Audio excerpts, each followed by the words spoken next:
नमस्कार दर्शक बंधु आपण समस्त को जातक विचार चैनल को हार्दिक स्वागत। आज वीडियो रे कहबाकू जाउची स्त्री अभिशाप कुंडली रे केमती सृष्टि हुए जहाकू पत्नी शापित दोष बोली कहा जाए। तार प्रभाव कौन आउ यार प्रतिकार कौन ता विषय आज वीडियो रे जानिबा। प्रथमे आमे जानिबा जे पत्नी अभिशाप कौन।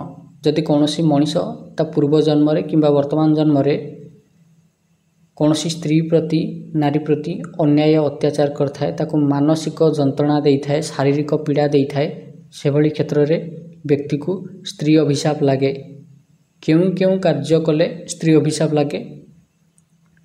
स्त्री को मारपीट कले स्त्री अभिशाप लागे। कौनसी स्त्री को गाली देले कुभाषा कहले स्त्री अभिशाप लागे। असमय रे समस्या रे पड़िथिबा नारी को सहाय्य न कले स्त्री अभिशाप लागे। कौनसी नारी सह जदि धोखाधड़ी करिथेबे तेबे भी स्त्री अभिशाप लागे।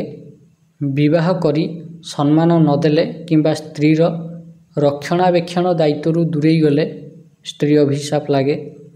आध्यात्मिकता को बेसी प्राधान्य देकरी वैराग्य भितर रहीकरी पत्नी त्याग कले तेबे भी स्त्री अभिशाप लागे। केमिति जानिबे आपनक कुंडली रे पत्नी शापित दोष अछि कि ना नाही।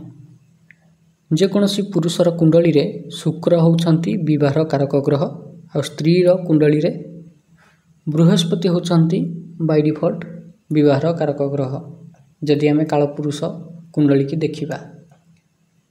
किंतु कोन समस्त पुरुषंकर कुंडली रे शुक्र ही होउछंती विवाह कारक ग्रह नाही।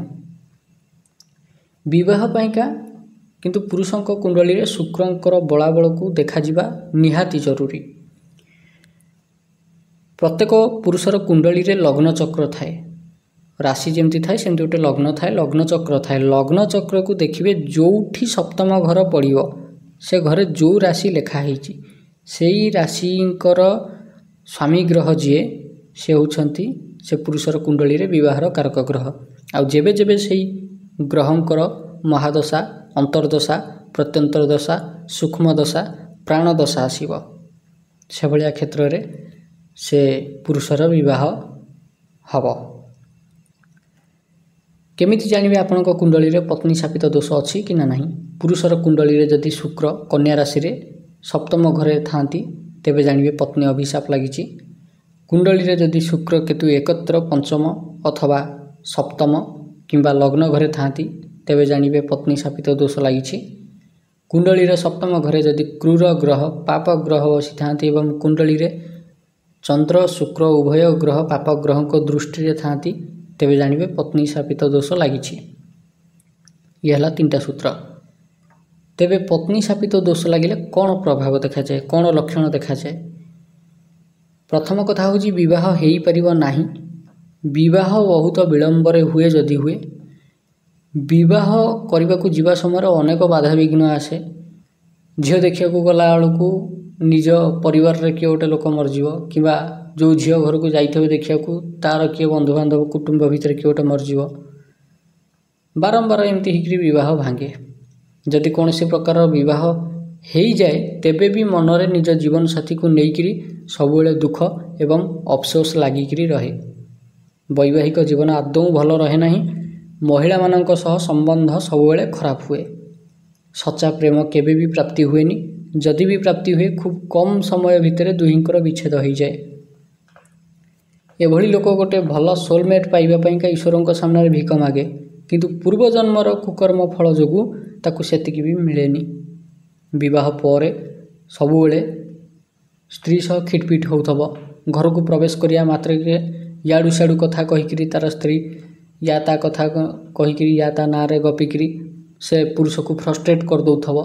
माने एते भयंकर स्थिति हेई जाए जे पुरुष आइदर निज स्त्री को मार दिए नचेते ता निज स्त्री के अभिशाप दे दिए नचेते निजे सन्यास होइकरी वैराग्य होइकरी घर छाड़िकरी अन्यत्र पळै जाए किंबा से भलिया पुरुष बेश्यासक्त हो जाए। बेश्या मानक पाखरे समय व्यतीत करे। एते भयंकर परिस्थिति हो जाए। नचेते एक्स्ट्रा मैरिटल अफेयर सृष्टि करे।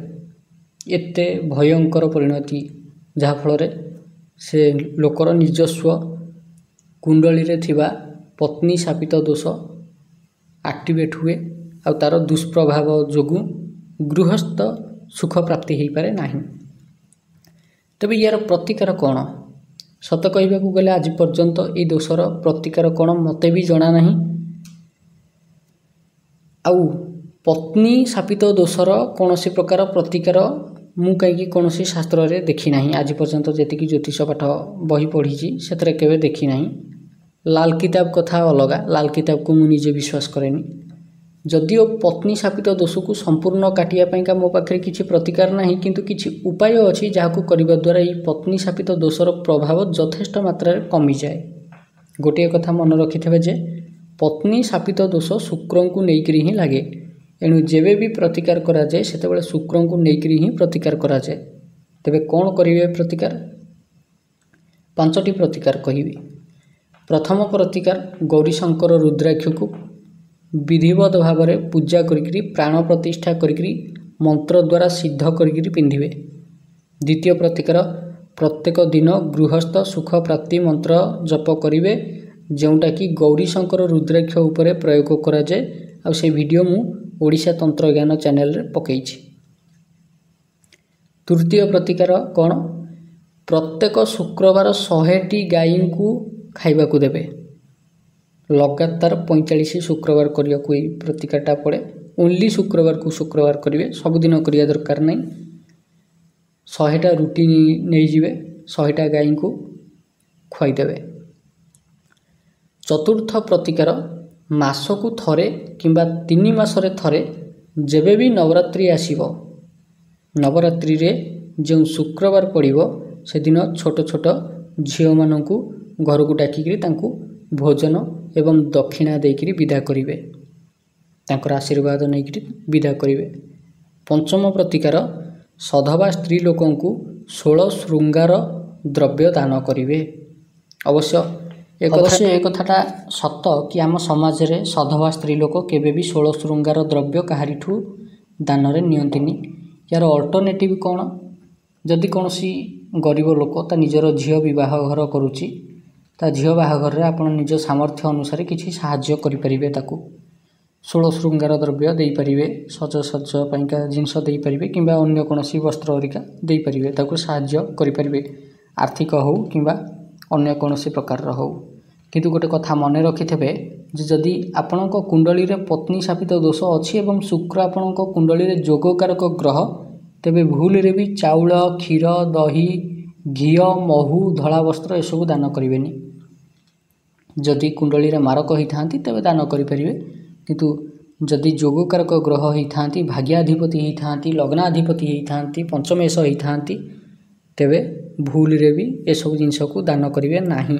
କାରଣ ଏସବୁ ଦାନ କରିବା ଦ୍ୱାରା ଶୁକ୍ରଙ୍କର ବଳ କମିଯାଏ। ଶୁକ୍ରଙ୍କର ବଳ କମିଗଲେ ବିବାହ ଯୋଗ ଫିଟିପାରେ ନାହିଁ। ତେଣୁ ଶୁକ୍ରଙ୍କୁ ଯଦି ଯୋଗକାରକ ଗ୍ରହ ହୋଇଥାନ୍ତି ତାଙ୍କର ରିଲେଟେଡ଼ ରତ୍ନପଥର, ହୀରା ତ ସମସ୍ତେ ପିନ୍ଧିପାରନ୍ତି ନାହିଁ, ହୀରାର ପ୍ରତିବଦଳରେ ଆପଣ ହ୍ୱାଇଟ୍ ଜିର୍କନ୍, ହ୍ୱାଇଟ୍ ଟୋପାଜ ନଚେତ୍ ଓପଲ୍ ପିନ୍ଧିପାରିବେ। ଏ 3ଟା ଗ୍ରହ ରତ୍ନପଥର ଭିତରୁ ଯେକୌଣସି ଗୋଟାଏ ପିନ୍ଧିପାରିବେ। ଯଦି ଏତକ ବି ପାରୁନାହାନ୍ତି, 5 ଟଙ୍କା କି 10 ଟଙ୍କା ନେଉଥିବ ଆମର ଯେଉଁ ଗୋମତୀ ଚକ୍ର, ତାକୁ ଗୋଟାଏ ମୁଦିରେ ଲଗେଇକି ପିନ୍ଧିପାରିବେ। ସେତକ ବି ଯଦି କରିପାରୁନାହାନ୍ତି, ଖୋଜିବେ ଗାଁ ଗହଳିରେ କେଉଁଠି ବାସଙ୍ଗ ଗଛ ଅଛି, ବାସଙ୍ଗ ଗଛର ଚେରକୁ ଶୁକ୍ରବାର ଦିନ ଆଣିକିରି ଗୋଟେ ରୂପା ଡେଉଁରିଆରେ ଭରିକିରି ପିନ୍ଧିବେ। ୟାଦ୍ୱାରା ଅନେକ ସୁଫଳ ମିଳିବ।